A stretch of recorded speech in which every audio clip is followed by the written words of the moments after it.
শীতকালে বাংলাদেশে ব্যাপক ওয়াজ মাহফিলের আয়োজন করা হয়। এত ব্যাপক ভিত্তিক মাহফিলের কি কোনো ফায়দা আছে?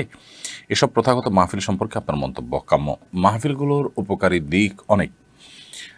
সবচেয়ে বড় কথা হলো যে আমাদের দেশে একটা সময় যাত্রাপালা হতো, শীতের রাত অনেক বড়, নানান গুনাহের আয়োজন হতো। সেই জায়গাগুলোতে মাহফিল স্থান করে নিয়েছে এবং আলহামদুলিল্লাহ গ্রামের সর্বস্তরের মানুষ সেগুলোতে শামিল হয়। সন্দেহাতীতভাবে সেখানে বহু ভালো কথা বলা হয়। এগুলোর উপকারী দিক তো অবশ্যই আছে। আপনি বলতে পারেন যে এই মাহফিলগুলোর কোয়ালিটি আরও বাড়ানো যেতে পারে এবং সন্দেহাতীতভাবে এই মাহফিলগুলো আরও বেশি প্রোডাক্টিভ হতে পারে। এগুলোর উপকারী দিকগুলো আরও বেশি ভালো হতে পারে।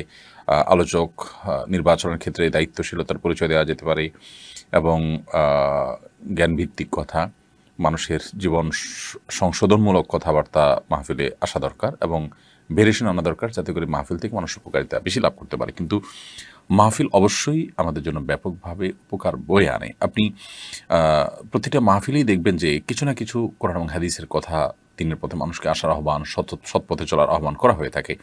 এই মাহফিলগুলো যদি না থাকতো, তাহলে সেক্ষেত্রে বহু মানুষ আছে যারা এই নীতি নৈতিকতা বা আদর্শের দীক্ষা পেত না।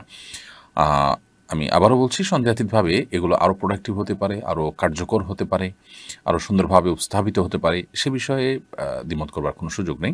আমরা দোয়া করি আল্লাহ তাআলা যেন মাহফিলগুলোকে আরও বেশি প্রোডাক্টিভ, আরও বেশি কার্যকর ভূমিকা পালন করার তৌফিক দান করে এবং যারা আয়োজক তারা যেন আ বক্তা সিলেকশন এবং পুরো আয়োজনকে একটা চমৎকার আয়োজন এবং মানুষের জন্য উপকারের দিকটা বিবেচনা করে যেন করতে পারেন।